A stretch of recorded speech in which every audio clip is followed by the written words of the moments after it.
গেল আমি যে ওয়াজ করে বাংলাদেশে যাব তার গ্যারান্টি আমার নাই। আপনি যে ওয়াজ শুনে বাড়িতে যাবেন তার গ্যারান্টি আপনার কাছে নাই।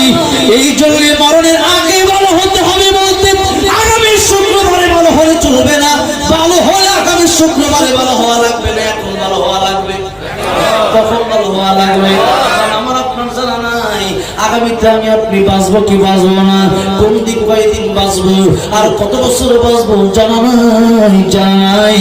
মালাকুল মউত যখন হযরত বেলালের কাছে আসলো, বেলাল রে তোমার জান কবজ করতে আসছি, আল্লাহ রাব্বুল আলামিন তোমার সালাম দিছে। সুবহানাল্লাহ বলে। আল্লাহ বেলালের সালাম দিল, বেলাল তোমার আল্লাহ সালাম দিয়েছে কিন্তু তুমি এখানে থাকার অধিকার নাই, চলে যেতে হবে। হযরত বেলাল বলতেছে, ও মালাকুল মউত রে আমি আল্লাহর কাছে কিছু চাই না। আল্লাহ বলেছেন আমার প্রিয় বান্দা, আল্লাহ যদি মৃত্যুর আগে আমার আল্লাহর কাছে কোনো কিছু চায়, আমার আল্লাহ সে আশা পূরণ না করে তার মৃত্যু দেয় না। বেলাল রে ও মালাকুল মউত, আমি বেলালের ইচ্ছা আমি তো বহু আগে মরার জন্য প্রস্তুতি নিয়ে রেখেছি।